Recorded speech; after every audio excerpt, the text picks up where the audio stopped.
तो आज का जो विषय था वो है Indian judicial system and media trial. And मैं बेसिक इंट्रोडक्शन दूंगी बस कि इंडियन जुडिशियल सिस्टम और मीडिया ट्रायल होता क्या है। I will not get into the nitty gritty of the whole concept. And मैं फिर उसके बाद I proceed and I will want you all to ask me questions अगर कोई भी आपके पास है। मैं पूरा ट्राई करूंगी कि मेरे को जितनी नॉलेज है वो मैं आप सब तक पहुंचा सकूं। जब हम इंडियन जुडिशियल सिस्टम की बात करते हैं तो मुझे ऐसा लगता है कि लॉ जो है वो कोडिफाइड बहुत लेट हुई है, बट न्याय का जो सिस्टम है वो पहले से चला आ रहा है। जब आप एंशियंट टाइम में भी देखेंगे तो उस टाइम पे भी हेड ऑफ फैमिली जो होता था उसको एज फर्स्ट जज माना जाता था। उसके ऊपर एक हायर जज होता था एंड देन उसके बाद किंग तक बात जाती थी। तो बेसिकली उस टाइम पे ये माना जाता था कि कोई भी अगर एक कोई भी अगर किंग है, कोई भी एक जो पूरे ध्यान रख रहा है सबका, उसका मेन ऑब्जेक्टिव है कि वो जस्टिस डिलीवरी सिस्टम जरूर करे, न्याय जरूर पहुंचाए। तो उस लिए एंशियंट टाइम से ये चलता आ रहा है और वहाँ पे हमारे तीन बहुत इम्पोर्टेंट कंसेप्ट आ जाते हैं जहाँ पे होता था धर्मशास्त्र, अर्थशास्त्र और कस्टम्स। सो धर्मशास्त्र बेसिकली होता था जो आपके जितने मॉरल कंडक्ट होते हैं कि कैसे एक सेट ऑफ वैल्यूज को एक इंसान फॉलो करता है। अर्थशास्त्र जो होता था वो डील करता था विद मटेरियल थिंग्स, जैसे आप ट्रेड किस तरह से कर रहे हैं, उसमें आप क्या लॉज बना रहे हैं, एक दूसरे से बार्टर सिस्टम हो गया, ये सब जो चलता था वो। और कस्टम जो पहले से चला आ रहा है उसको इंसान कैसे फॉलो करता था। ठीक है, फिर मोस्ट रीसेंट जो इसमें आया वो मुगल पीरियड के टाइम पे आया, क्योंकि अकबर के टाइम पे दैट वाज थोड़ा स्टेबल। एंड उस टाइम पे अकबर ने बहुत सारी जगह पे डिटेल्ड कॉम्प्लेक्स सेटअप करे जहाँ पे उन्होंने डिस्ट्रिक्ट लेवल पे कोर्ट्स बनाए, हर स्टेट में बनाए, जो भी उनके उस टाइम पे जहाँ जहाँ वो रूल करते थे।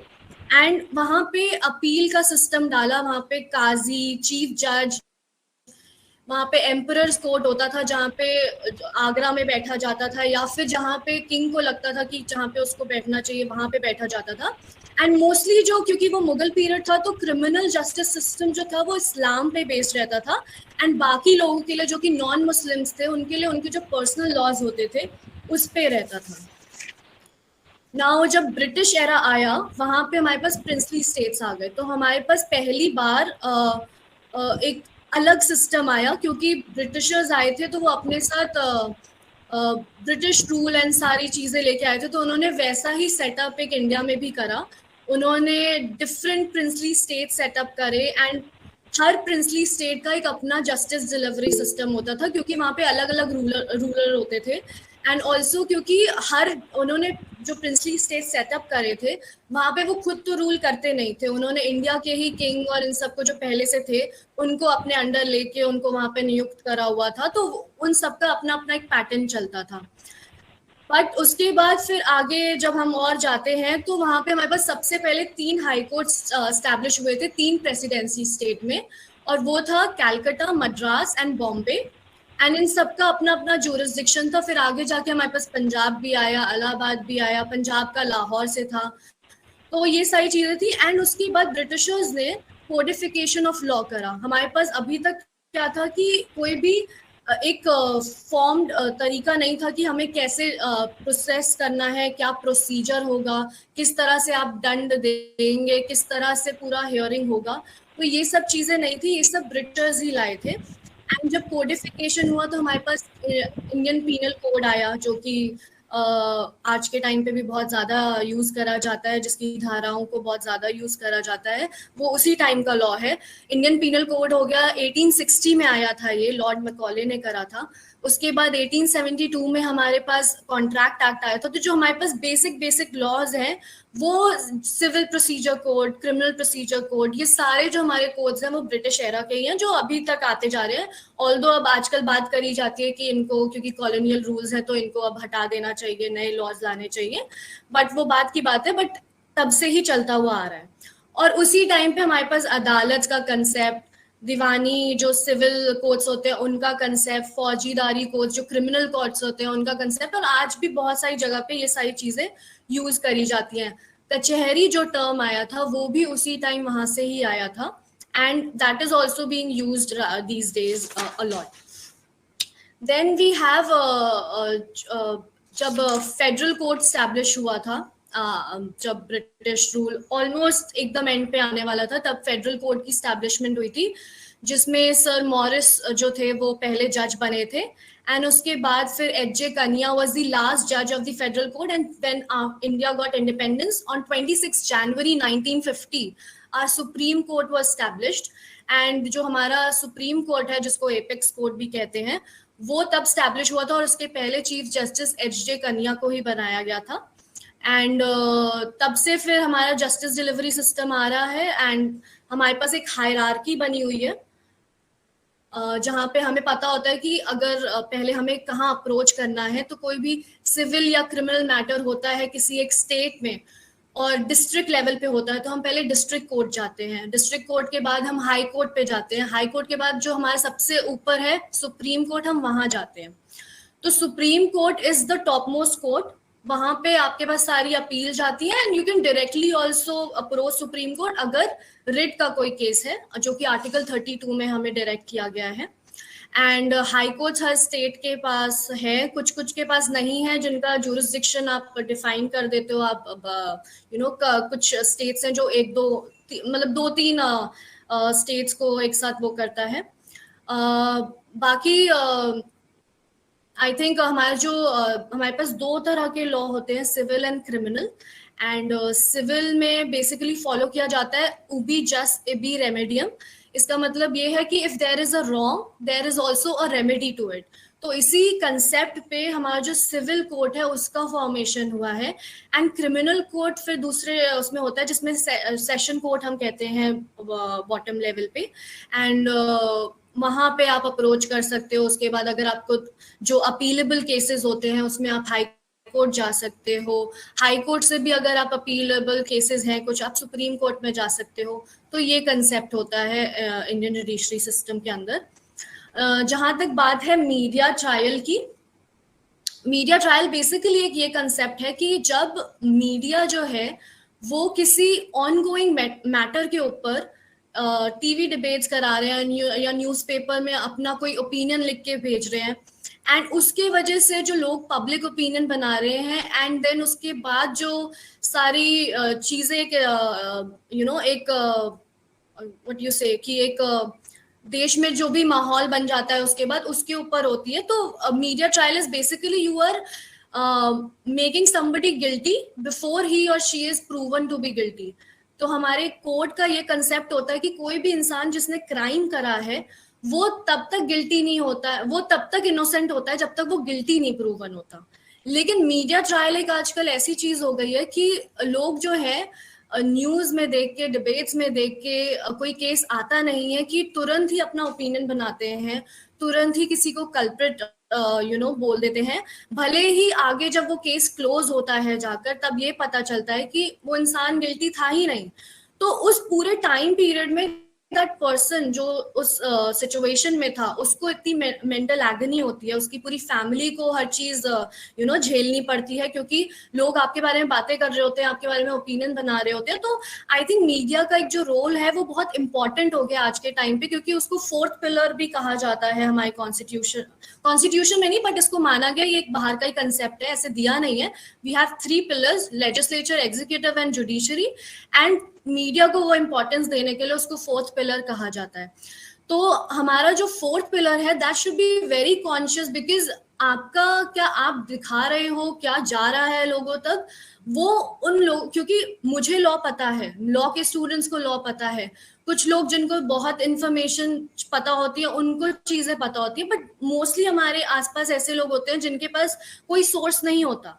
तो हम उन तक जो बातें पहुंचा रहे हैं वो उन्हीं बातों को सच मानते हैं।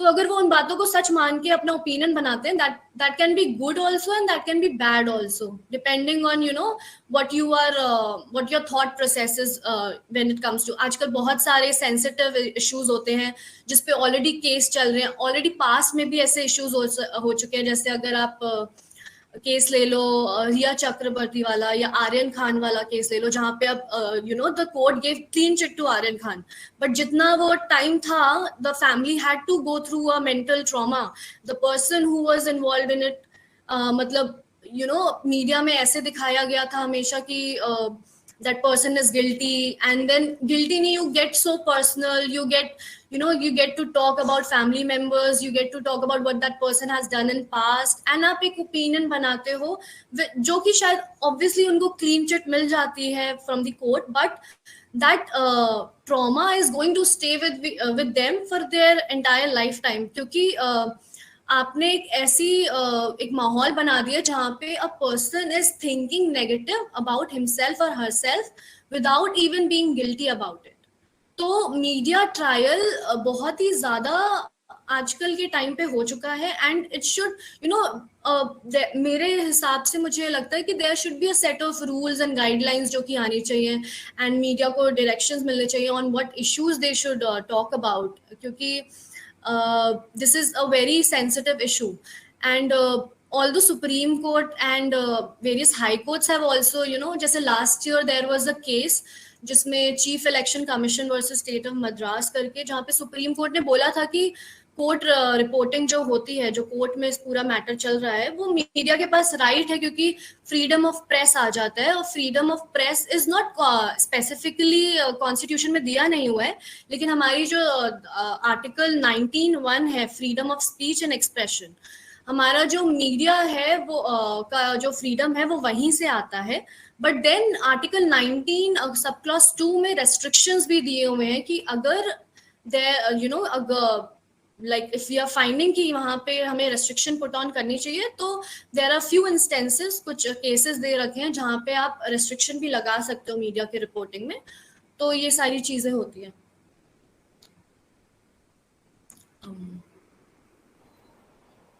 जी तो रत्ना बहन ने बहुत संक्षेप में भारतीय न्याय व्यवस्था और मीडिया ट्रायल के विषय में बताया। इसमें वरिष्ठ पत्रकार अमलेश राजू भी हैं। अमलेश भाई, आवाज आ रही है? जी, थैंक यू, धन्यवाद। अमलेश भाई प्रणाम। प्रणाम प्रणाम सब।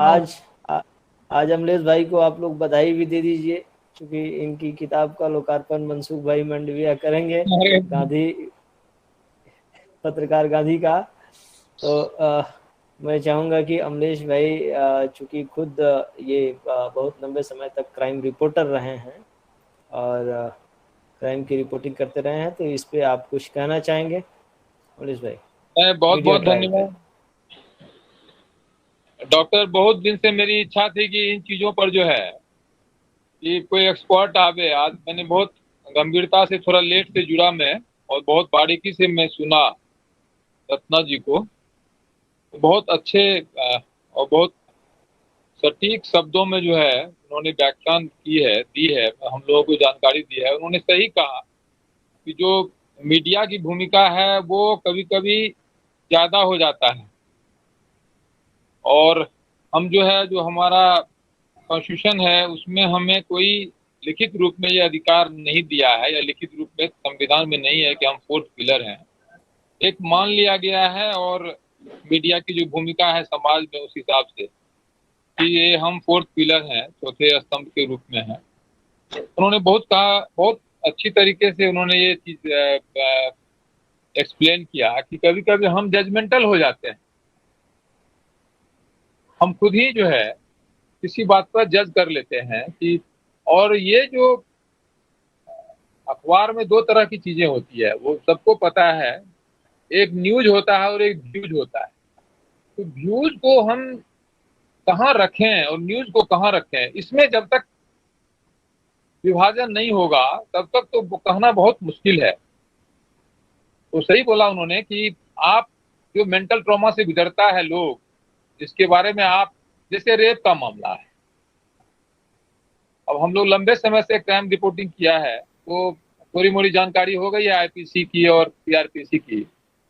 तो आप रेप के आरोप में अभी जो कोर्ट ने डायरेक्शन दिया है कि आप सीधे तौर पर जो है, जो मतलब फर्स्ट वर्जन है कि उसके आप मामला दर्ज करो और फिर जांच करो, लेकिन तब तक आप उसको जजमेंट नहीं कर सकते हैं कि जब तक उसका पूरी जांच नहीं हो जाती है, पूरा इन्वेस्टिगेशन नहीं हो जाता। इसमें मैं कुछ ऐड करना चाहूंगी कि बहुत बार मीडिया क्या करती है कि यूजुअली जो ये रेप के केसेस होते हैं या जिसमें बच्चे इन्वॉल्व होते हैं, जुवेनाइल केसेस होते हैं, उसमें मीडिया को नाम नहीं देना चाहिए, क्योंकि जब कोर्ट का ऑर्डर आता है, कोर्ट के ऑर्डर में तो हर चीज नाम भी आएगी क्योंकि वो उनका ऑफिशियल रिकॉर्ड है।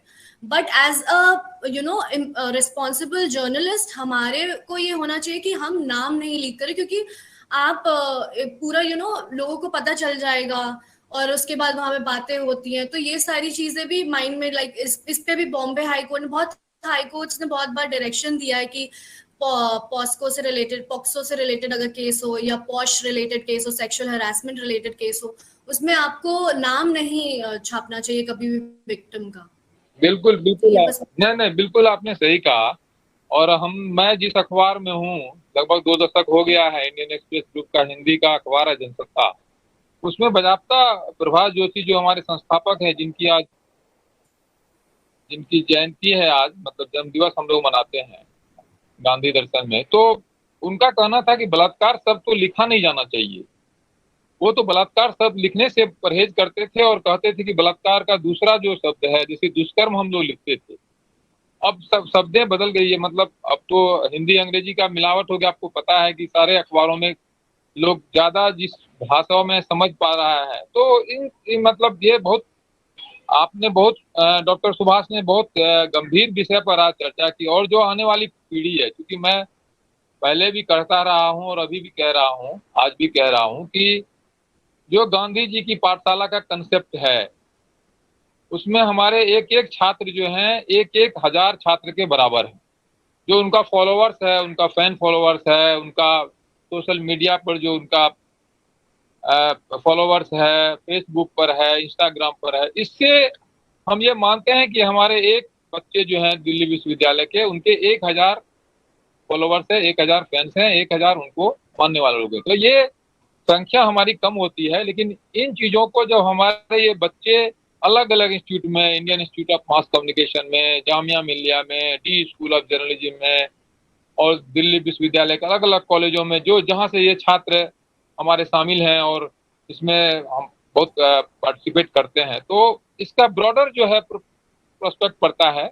और रत्ना जी का ये विषय बहुत गंभीर विषय है, और उन्होंने इतने करीने से, इतनी बारीकी से और इतने संक्षेप में उन्होंने इन चीजों को बताया है कि बहुत बहुत धन्यवाद। आप लोग बहुत जानकारी हम लोगों को लीगली नहीं है, मतलब अब रिपोर्टिंग करने में लीगली नहीं हो पाती है। एक सतही तौर पर जो जितना जरूरी होता है उतना हम लोग जानकारी ले लेते हैं, कभी गूगल से, कभी पुलिस अधिकारी से और कुछ किताबों से, लेकिन जो आप लोग ने आपने रखा, बहुत ढंग से रखा। बहुत बहुत धन्यवाद। आगे आपका आमंत्रण है, आगे भी जब जरूरी पड़ेगा तो आप हम लोगों के लिए अवेलेबल रहेंगे।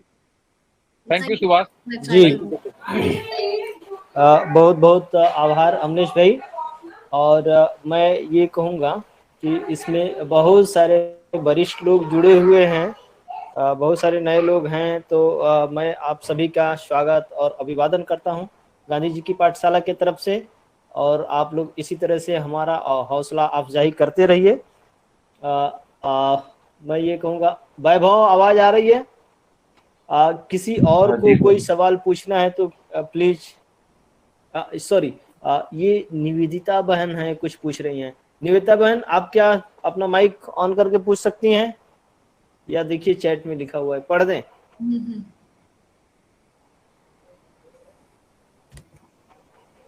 जी निवेदिता बहन।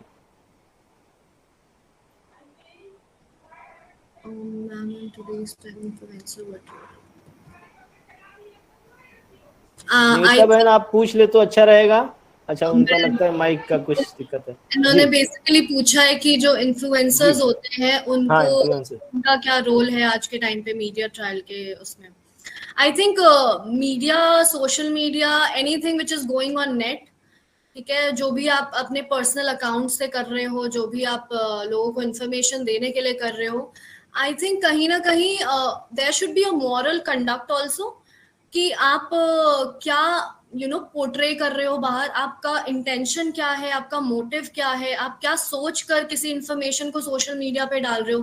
क्योंकि आई थिंक लॉ का फिर वहीं पे आ जाता है, आईटी एक्ट अगर आप लोगों ने पढ़ा हो, तो आईटी एक्ट में भी बहुत सारी सेक्शंस हैं जहाँ पे बताया गया है कि साइबर क्राइम से रिलेटेड या कोई, मैं बस बताना चाह रही हूँ कि आप कुछ भी कभी भी नहीं डाल सकते।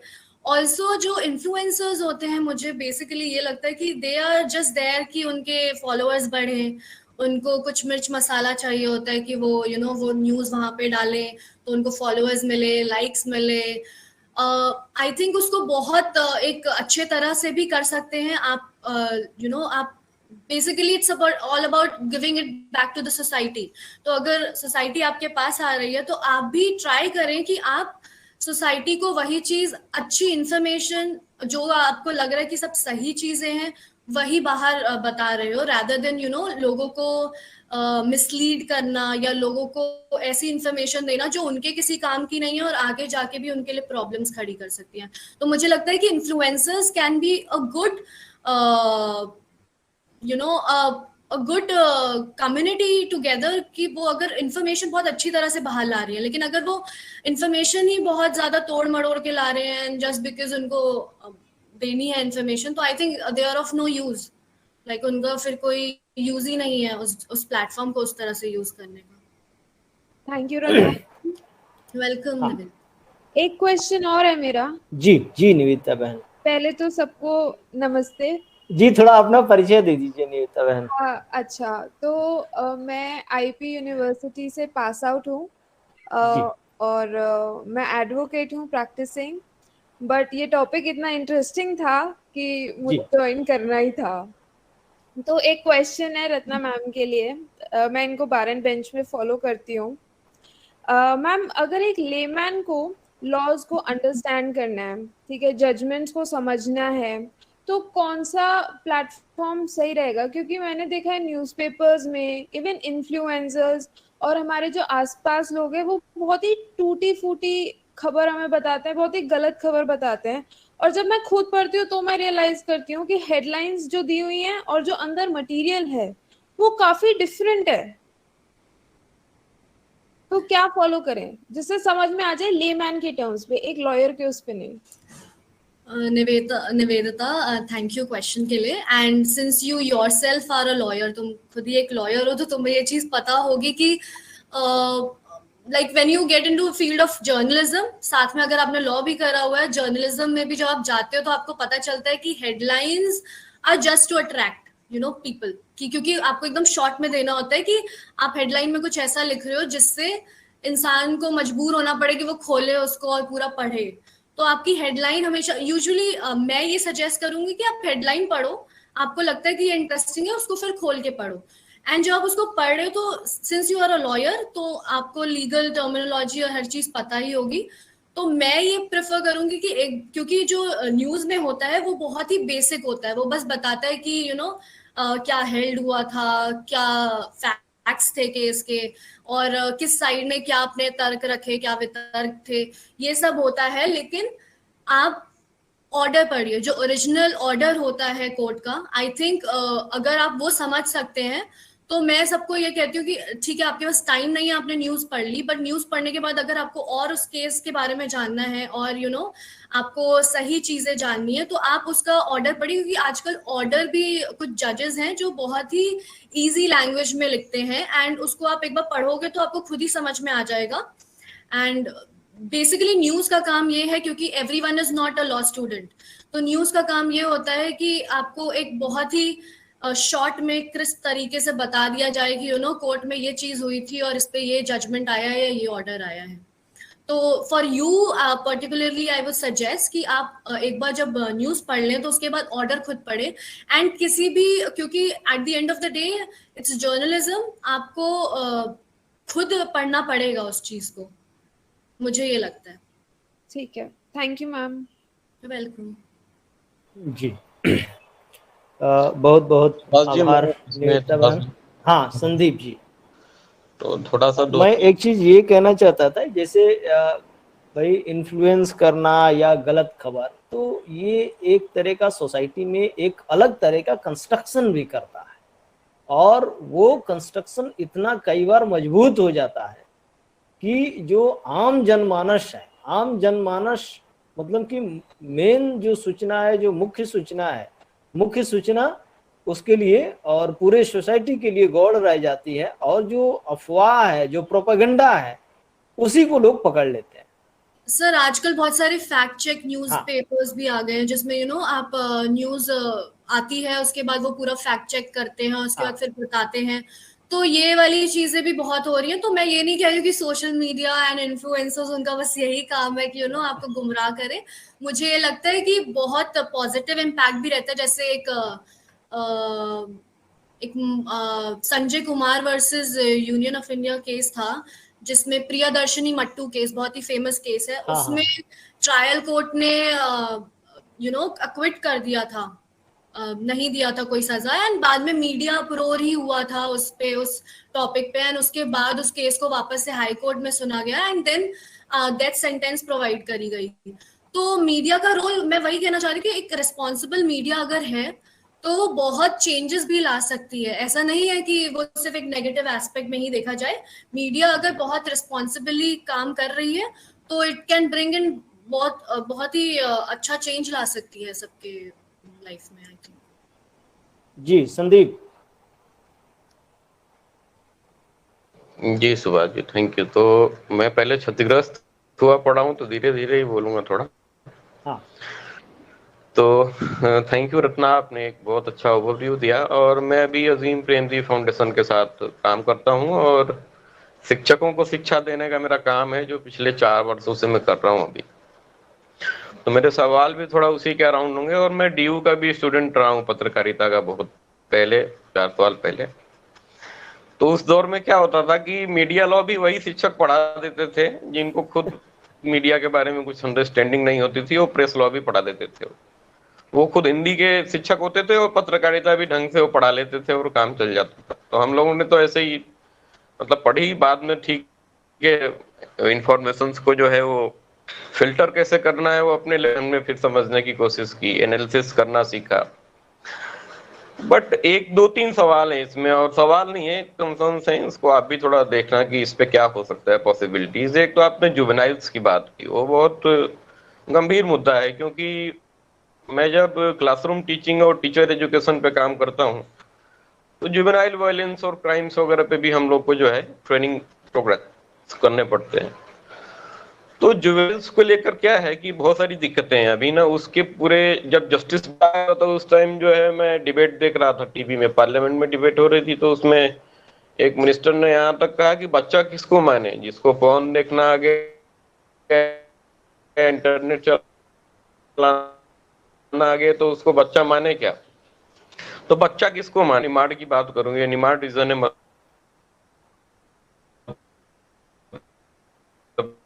प्रदेश का। तो मीडिया उसमें कहाँ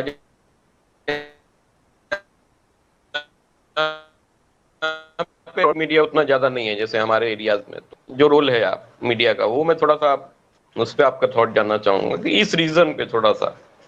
एक तो मेरा टीचिंग के ऊपर था कि क्लासरूम टीचिंग को कैसे देखते हैं हम, मीडिया ट्रायल को, और इसको थोड़ा सिंप्लीफाई तरीके से, बहुत आसान भाषा में कैसे बच्चों तक हम लेके जा सकते हैं या टीचर तक लेके जा सकते हैं। दूसरा ये है कि भाई जो अलग अलग ये समाज में जो न्याय के तरीके हैं, जो जुवेनाइल्स के ऊपर जो क्राइम्स का मामला है, तो इस पे आपकी क्या राय है? तीसरा मैं ये कहूंगा कि ये जो पोस्ट ट्रूथ एक वर्ड आया था 2016 में, ऑक्सफोर्ड यूनिवर्सिटी ने बोला कि ये वर्ड ऑफ द ईयर है पोस्ट ट्रूथ, क्योंकि इसका इस्तेमाल बहुत ज्यादा हो रहा है अब। तो मैंने फिर उस पर एक डिबेट देखी, वो राज्यसभा टीवी पे वो डिबेट है, अमृता जी ने की थी, अमृता राय ने। तो उस डिबेट में मनोज झा और ये सारे लोग ही थे। तो उसमें बहुत लंबी बहस हुई कि भाई मीडिया जो है ऐसे युग में आ गया है क्या, ये पोस्ट ट्रूथ वाले जमाने में। तो मैंने ये फिर समझने की कोशिश की यार कि अगर मेरे जैसा कॉमन स्टूडेंट अगर समझना चाहिए कि पोस्ट ट्रूथ क्या है, तो मैं कौन टीचर को ढूंढूं पहले जो मुझे समझा पाए कि पोस्ट ट्रूथ क्या है। तो मैंने खुद से समझा तो मुझे समझ आया कि तथ्यों को जब इमोशंस के आधार पे हम पेश करते हैं ना, जैसे आप आर्यन का या ये आर्यन खान का या जो भी मुद्दा आप उठाएं एक सैंपल के तौर पे, तो तथ्यों में जब हम इमोशंस जोड़ देते हैं और बिना फैक्ट की बातें होती हैं, वो कि ट्रम्प ने बोल दिया कि हाँ मैक्सिको में दीवार बनवा देंगे तो सब सॉल्व हो जाएगा, ठीक है बनवा देंगे भाई। तो इंडिया में इनको हटा देंगे तो सब सॉल्व हो जाएगा, ठीक है हटा देंगे भाई। तो उसमें क्या है, बैकग्राउंड में कुछ बहुत बड़ा ट्रुथ नहीं होता है, तो उसको एक वर्ड दिया कि भाई ये पोस्ट ट्रुथ है, उत्तर सत्य है, सत्य नहीं है ये। तो आपको क्या लगता है कि मीडिया वास्तव में ऐसे युग में आ गया है कि हम पोस्ट ट्रुथ में जी रहे हैं? तो ये मेरे 2-3 सवाल थे, पता नहीं आप कितना रिमेम्बर कर पाई हो, but as a teacher educator मैं थोड़ा बातों को बहुत लंबा लेके चला गया, क्योंकि मैं क्लासरूम टीचिंग नहीं छोड़ पाता हूँ, क्योंकि वहां से ही कोई चेंज हो पाएगा। जो मुझे लगता है कि जो भी रिवॉल्यूशन होगा उसके लिए सबसे फर्टाइल ग्राउंड अगर कुछ है तो वो क्लासरूम है, तो क्लासरूम से ही कुछ होगा। तो thank you so much Ratna, आपने इतना सुना भाई उसी के। कोई बात नहीं सर, मैं ट्राई करूंगी, बट मेरे को जितना इन्फॉर्मेशन है आई ट्राई कि मैं आपसे शेयर कर पाऊँ। जो आपका शायद दूसरा सवाल था, मैं पहले उसको जवाब दूंगी, जो कि था कि जुवेनाइल की एज कैसे डिसाइड करें किसी क्राइम के लिए। तो क्या होता है, जो हमारा क्रिमिनल लॉ सिस्टम है उसमें क्या होता है कि जब कोई, वहां पे बहुत सारे धाराएं भी दे रखी हैं जिसमें सेक्शन 82 आ जाता है, 83 आ जाता है, ये सब आते हैं जहाँ पे चाइल्ड से रिलेटेड केस की बात होती है। तो उसमें चाइल्ड तो उनको माना जाता है जो 18 से कम के हैं, 18 से ज्यादा के मेजर माना जाता है। फिर हमारे पास एक स्पेशल लॉ भी आता है जो कि जुवेनाइल जस्टिस एक्ट हो गया, या प्रिवेंशन ऑफ ये सेक्सुअल हरासमेंट जो अमंग चाइल्ड है, दैट इज पॉक्सो एक्ट, ये सब आ जाता है। तो यूजुअली जब ये केसेस चल रहे होते हैं, जो भी होता है, तो उसमें एक बच्चे का जो मेंटल उसकी जो एज है वो एक्चुअली में नहीं देखी जाती है, यूजुअली नहीं देखी जाती। उसकी एज क्या है, जैसे होता है कभी कभी 7 साल का बच्चा जिसने मर्डर कर दिया है, उसको आप भले ही आप कोर्ट में ये बता दो कि उस बच्चे का ये इंटेंशन था कि वो मारना चाहता है, ये मतलब उसके अंदर था कि वो ड्रिवन था, वो मारने के ही उससे गया था वहां पे, ये सारी चीजें भले ही आप कोर्ट में बोल दो, लेकिन उस बच्चे को एक प्रोटेक्शन दिया गया है आईपीसी के अंदर, जहां पे आप नहीं उसको कल्प्रिट लायबल मान सकते हो। फिर इसमें ये भी डिपेंड करता है कि कोई भी केस अगर आता है कोर्ट के पास, तो वो किस एक्ट के अंदर आया है, किसी स्पेशल प्रोविजन के अंदर आया है, किसी या कॉमन जो हमारा जनरल लॉ आईपीसी है उसके अंदर आया है। तो ये सारी चीजें देखी जाती हैं, और एक एज लिमिट उन्होंने तय कर रखी है हर एक्ट के अंदर कि इतनी एज लिमिट का है तो चाइल्ड माना जाएगा, इतने का नहीं है तो नहीं माना जाएगा। एंड उसके बाद अगर कुछ सर्कमस्टेंशियल एविडेंस ऐसे हैं जिससे हमें लग रहा है कि नहीं, दैट चाइल्ड वाज, भले जैसे 1-2 साल का डिफरेंस रहता है, तब कोर्ट वहां पे कुछ अपने ऑब्जर्वेशन देती है, कुछ अपनी चीजें बताती है। कोर्ट कभी कभी रिहैब सेंटर में भेज दिया जाता है बच्चे को। बहुत सारे ऐसे केसेस भी हमारे पास रहे हैं। तो बेसिकली चाइल्ड का जो है वो कंसेप्ट बहुत ही, क्योंकि ये माना जाता है कि उसकी मेंटल ग्रोथ इतनी नहीं हुई है, भले ही वो एक्ट्स ऐसे कर रहा है जो कि क्रिमिनल एक्ट्स हैं, बट उसकी इंटेंशन वैसा नहीं है, and there is always a scope for him improving, क्योंकि बच्चों को भविष्य माना जाता है देश का। तो बच्चों को हमेशा ये सोचा जाता है कि इनको कैसे हम प्रोबेशन पे रख के, या इनको कैसे हम ठीक ये अपना सोचने लगे, तो उनको रिहैब सेंटर्स में भेजा जाता है ताकि वो अपनी लाइफ में कुछ अच्छा कर सके। हो सकता है in the spur of moment उन्होंने सोचा ना हो, क्योंकि उनकी मेंटल ग्रोथ इतनी नहीं है, तो उन्होंने कुछ एक्शंस कर दिए हो। बट कोर्ट का यूजुअली, हमारे जो इंडियन कोर्ट्स हैं उनका ये होता है कि सबको एक इम्प्रूवमेंट का चांस दे। तभी हमारे पास कंसेप्ट पनिशमेंट थ्योरीज जो आती हैं, उनमें रेट्रीब्यूटिव थ्योरी हो गया, ये सारी। तो पनिश करना इज समथिंग वेरी एंड का प्रोसीजर जो हम लोग इन कोर्ट रूम सोचते हैं। हम हमेशा कोई ऐसी चीज सोचते हैं कि जिससे वो इंसान की इम्प्रूवमेंट हो सके और वो सोसाइटी में कंट्रीब्यूट कर सके। तो ये रहता है। और आपका पहला सवाल था कि क्लासरूम से जो है, मुझे ऐसा लगता है कि moral teaching and basic law जो होता है, मुझे लगता है ये स्कूल्स में बहुत इंपॉर्टेंट है, क्योंकि बच्चा जब ग्रो कर रहा होता है उसका माइंडसेट पूरा डिपेंड करता है कि वो क्या चीजें सुन रहा है। बिकॉज बच्चे एक ऐसी टेंडर एज पे होते हैं जहाँ पे वो बहुत ही ज्यादा वल्नरेबल होते हैं। आप उनको जो इन्फॉर्मेशन देते हो वो इन्फॉर्मेशन लेते हैं एंड उसी को प्रोसेस करते हैं, एंड वो बचपन में बहुत ही ज्यादा रोल मॉडल्स और इन सब पे भी बिलीव करते हैं कि हमें ऐसा इंसान दिख रहा है, हमें इसके जैसा ही बनना है। वो बड़े होके भले ही अपना कुछ इंटेंशंस उनके चेंज हो जाए, बट बचपन से उनका यही रहता है कि they are looking forward to somebody and they want to be like somebody, and इस वजह से मुझे लगता है कि स्कूल में बेसिक लेवल पे आपको basic at least if not all law, constitution का जो प्रियम्बल है, जो कॉन्स्टिट्यूशन हमारा क्या है, क्योंकि इंडिया में आई थिंक कॉन्स्टिट्यूशन को ही जस्टिस डिलीवरी सिस्टम में सबसे ज्यादा इंपॉर्टेंस दी गई है। आपके जो लॉज भी बनते हैं वो भी उसी के इर्द गिर्द होते हैं, and you cannot make anything which is in contravention to what is stated in the Constitution of India.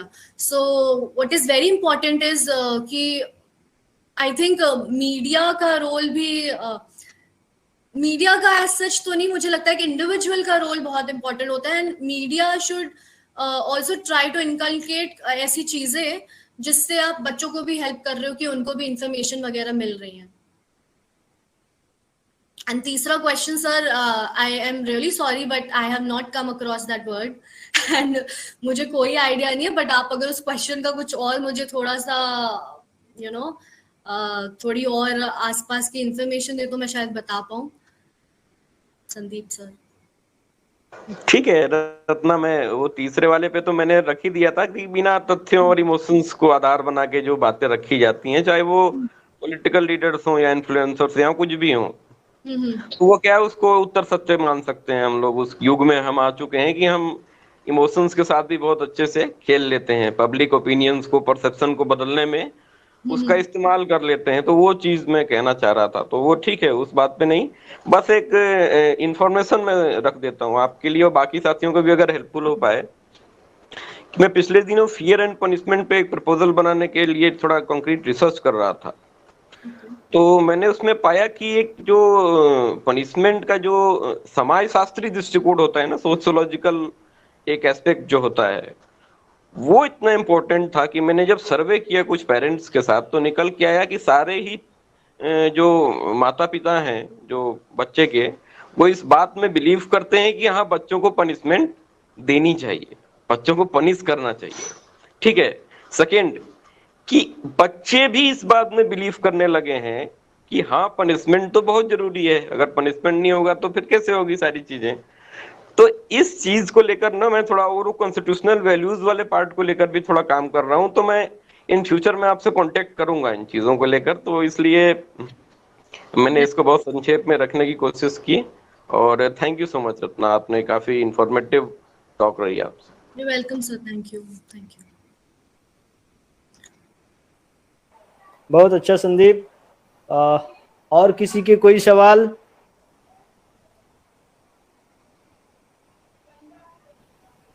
और कोई है? प्रांशु,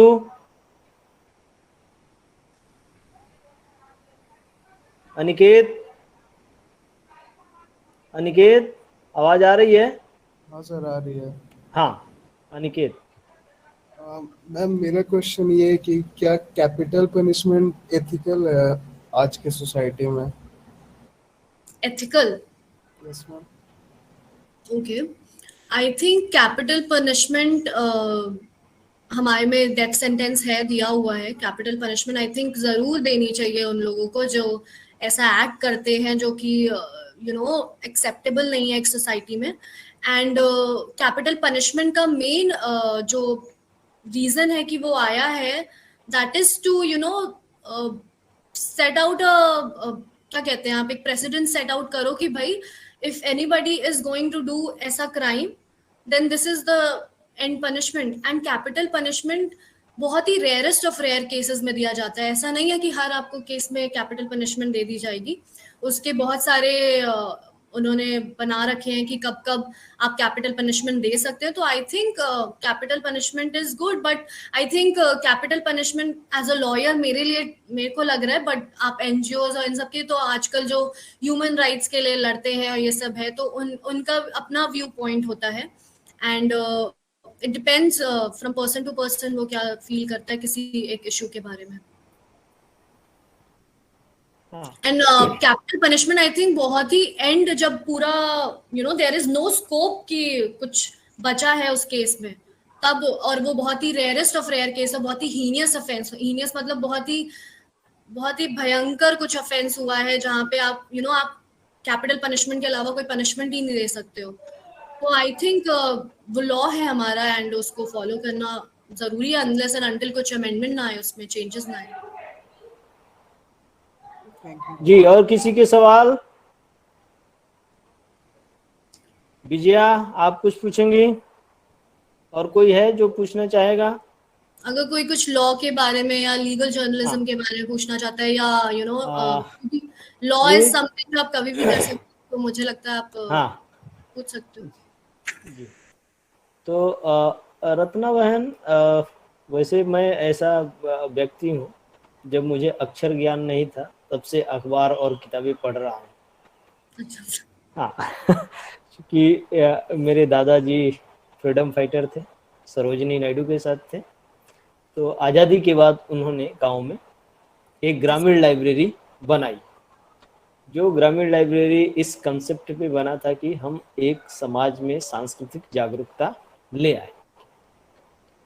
तो उसी दौरान वो हमारी लाइब्रेरी में 2 शिक्षक भी होते थे, जो जिसको अक्षर ज्ञान नहीं है, मजदूर है, कोई भी है, तो उससे वो उसके पास जाकर के वो आदमी कहेगा कि हमको ये पढ़ना है, पढ़ के सुनाइए। तो ये हमारी लाइब्रेरी का कंसेप्ट था। घर में लाइब्रेरी थी और वो 97 के आसपास वो लाइब्रेरी चली। दादाजी के जाने के बाद माँ हमारी चलाती थी। मैंने जो अपने जीवन में जो पहली खबर पढ़ी, वो पहली खबर कहिए कि वो छेड़छाड़ की खबर थी। किसी छात्र ने या कोई भी था, अधेड़ उम्र का व्यक्ति था, वो किसी बच्ची के साथ छेड़छाड़ किया था। तो वो छेड़छाड़ किया था, तो जो छेड़छाड़ करने वाला जो व्यक्ति था, जो लड़का था, उसका नाम बदल दिया गया था, उसके पिता का नाम बदल दिया गया था, उसके गांव का नाम बदल दिया गया था। लेकिन जिस लड़की के साथ ये दुर्घटना हुई थी, उस लड़की का वास्तविक नाम, उसके गांव का वास्तविक नाम, उसके पिता का वास्तविक नाम, तो मतलब कि मैं उस खबर को पढ़ के बड़ा आहत हुआ कि ऐसी खबरें भी होती हैं क्या। तो इसको आप एक कहिए कि कानूनी उसमें कैसे देखती हैं, और इसके बारे में आप क्या कहना चाहेंगे? इससे इस तरह की खबरें आज भी कहिए कि रूरल एरिया में इस तरह की खबरों का भरमार है कि भाई गरीब है, सवाल्टन है, तो उसकी कोई मतलब कि गरिमा नहीं है, कोई वो नहीं है, तो उसके इज्जत के साथ इस तरह से लोग छेड़छाड़ करते हैं। इस पे आपका क्या कहना? पहले तो मुझे लगता है कि जो न्यूज़पेपर्स ऐसी इंफॉर्मेशन देते हैं वो रिलायबल नहीं होते हैं। मतलब आप उन पे कभी भी अपना ट्रस्ट नहीं कर सकते कि वो आपको इन्फॉर्मेशन सही दे रहे हैं या नहीं दे रहे हैं। दूसरी बात, मैं खुद लीगल जर्नलिज्म में हूँ। कभी भी मेरे पास अगर ऐसा ऑर्डर आता है जिसमें रेप विक्टिम या किसी चाइल्ड अक्यूज का नाम दिया होता है, तो I make it a point, मैं खुद ये पॉइंट मेक आउट करती हूँ कि मैं रिडैक्ट करवा लूँ जो नाम लिखा हुआ है ऑर्डर में, क्योंकि हमें ऑर्डर भी साथ में देना होता है। तो जहां जहां नाम दिया हुआ है उन सबको हटा के और अपना एक नाम बना के कि X या Y या Z ऐसे करके हम न्यूज को आगे लाते हैं, क्योंकि वो एक रिस्पॉन्सिबल, हमें पता है कि लीगली भी वो करेक्ट है एंड हम एक रिस्पॉन्सिबल न्यूज पोर्टल है, तो हमें रिस्पॉन्सिबिलिटी के साथ ही सारी चीजें आगे लानी है। तो मुझे लगता है कि वहीं पे मीडिया का रोल आ जाता है कि जो प्रेस गाइडलाइंस है जो भी है वहां पे आई थिंक इतने अच्छी तरह, क्योंकि हमेशा से मुझे ऐसा लगता है कि आपका पहले का मीडिया और इस टाइम का मीडिया में बहुत ज्यादा डिफरेंस आ चुका है। उस टाइम थोड़ी इन्फॉर्मेशन होती थी, अब भर भर के, क्योंकि सोशल मीडिया हो गया है या आपके पास इतनी सारी इंफ्रास्ट्रक्चर बन चुका है कि आपको इन्फॉर्मेशन पे इन्फॉर्मेशन मिलती है हर जगह से। तो as a responsible person, as a responsible employee, as a responsible citizen of this country, I think आपका ये कर्तव्य होना चाहिए कि आप कोई भी मिस इन्फॉर्मेशन बाहर नहीं ला रहे हैं, और जो एक रूल्स सेटअप है, गाइडलाइन सेटअप है कि आपको इन ऐसे क्योंकि इसका बस मेन मोटो यही है कि आप नाम इसलिए नहीं बाहर ला रहे हो क्योंकि उनको आगे जाके बेइज्जती या उनके उनके ऊपर कुछ कमेंट हो, ये सब चीजें ना हो। आप उनका एक राइट टू प्राइवेसी जो है वो बचा के रख रहे हो, आप उसको नहीं खराब होने दे रहे हो। तो वो राइट टू प्राइवेसी एक फंडामेंटल राइट है, उसको फंडामेंटल राइट माना जाता है। तो आप किसी की इंफॉर्मेशन जो कि उसके लिए उसकी राइट टू लाइफ के लिए भी right to life and liberty जो आर्टिकल 21 में है, आप उसके साथ कोई छेड़छाड़ नहीं कर रहे हो। तो आपको ट्राई करना चाहिए, ट्राई क्या, मेरे को लगता है आपको ये करना चाहिए कि आप ऐसी इंफॉर्मेशन बाहर नहीं ला रहे हो। आप कोई भी नाम बना लो, XYZ बना लो, आप एक रिस्पॉन्सिबल मीडिया बनो एंड आप उस इंफॉर्मेशन को तब आगे लाओ। तो आई थिंक ये चीजें होनी चाहिए। जी, और किसी के सवाल कोई है? Yes sir. हाँ रिसु बोलिए।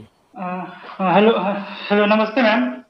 नमस्ते जी जी मैम, ये जानना था कि जैसे मैम जो अभी इतने सारे केसेस पेंडिंग हैं, मतलब लगभग वो 4 करोड़ के आसपास हैं शायद, और मैम ये पॉक्सो में भी केस पेंडिंग है, और जो फास्ट मतलब जो ये फास्ट ट्रैक में डालते हैं मैम उसमें भी काफी केसेस पेंडिंग है। तो मैम ये वो न्याय व्यवस्था में देरी होना, और मैम ऐसे मतलब न्याय महंगा भी है मैम, क्योंकि ये पैसा भी ज्यादा लग रहा है लोग को न्याय पाने में। तो मैम बेसिक ये क्वेश्चन था कि मैम न्याय जल्दी हो और कम खर्च में हो, तो इसका अगर कोई सॉल्यूशन बताना हो कि ऐसा कैसे हो सकता है, उस पर क्या बोल सकते हैं?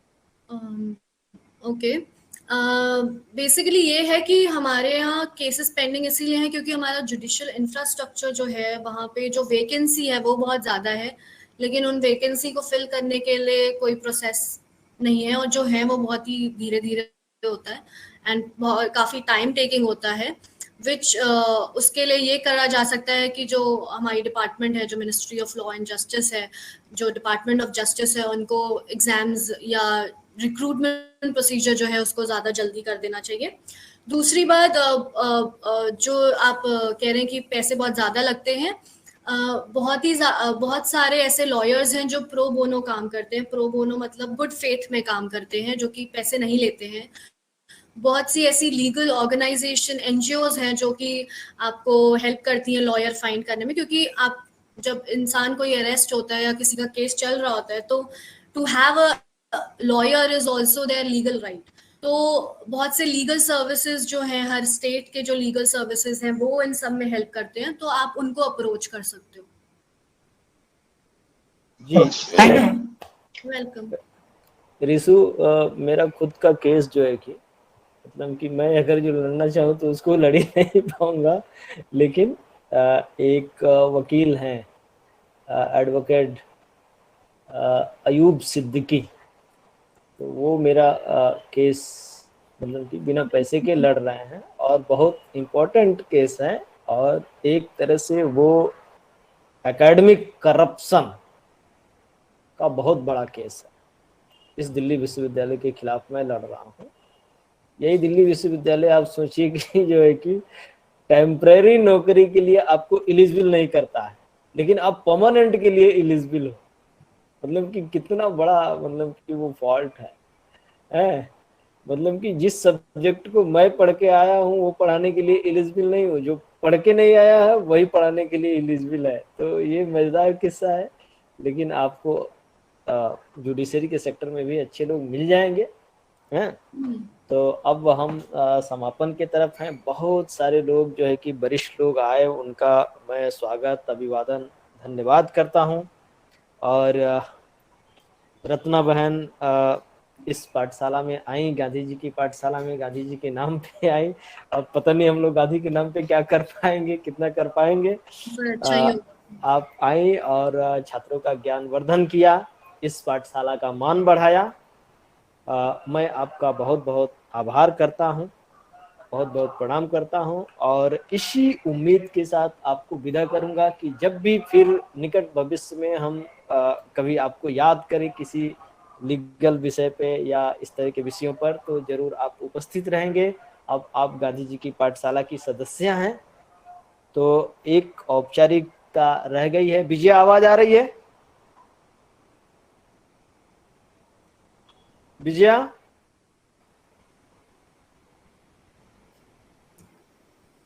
हेलो? विजया की आवाज? जी सर। हाँ, आवाज आ रही है मेरी? हाँ अब आ रही है। तो मैं अब विजया से कहूंगा कि रत्ना बहन के प्रति आप आभार प्रकट करें और फिर हम इसके बाद विदा मैं लेंगे। और मैंने कि एक मैसेज किया है चैट में, जो लोग भी आ सके, निवेदिता बहन आप भी जरूर आइए हैं प्रभाष जी की याद में। तो जो लोग भी आ सकते हैं शाम 3:30 बजे जरूर आए। बड़ा अच्छा लगेगा, क्योंकि प्रभाष जी की यही मतलब कि वो थी कि लोगों से मिलना जुलना है। और तो जरूर आए आप लोग, जिनको भी समय मिले। विजया, धन्यवाद ज्ञापन के लिए। जी सर।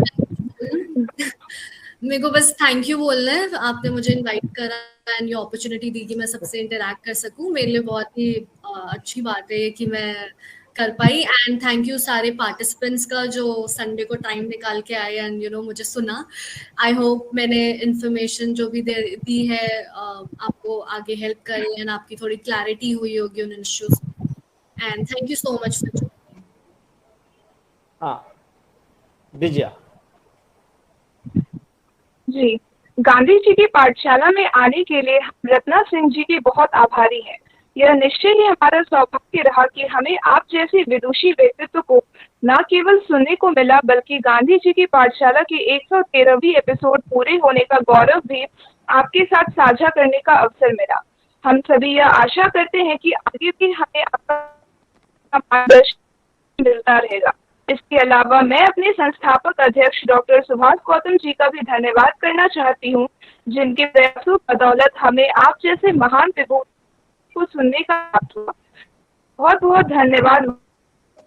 और अंत में धन्यवाद ज्ञापन करना चाहूंगी जिन्होंने कार्यक्रम में जुड़कर कार्यक्रम को सफलता के उच्चतम स्थापित किया। सबका बहुत बहुत धन्यवाद।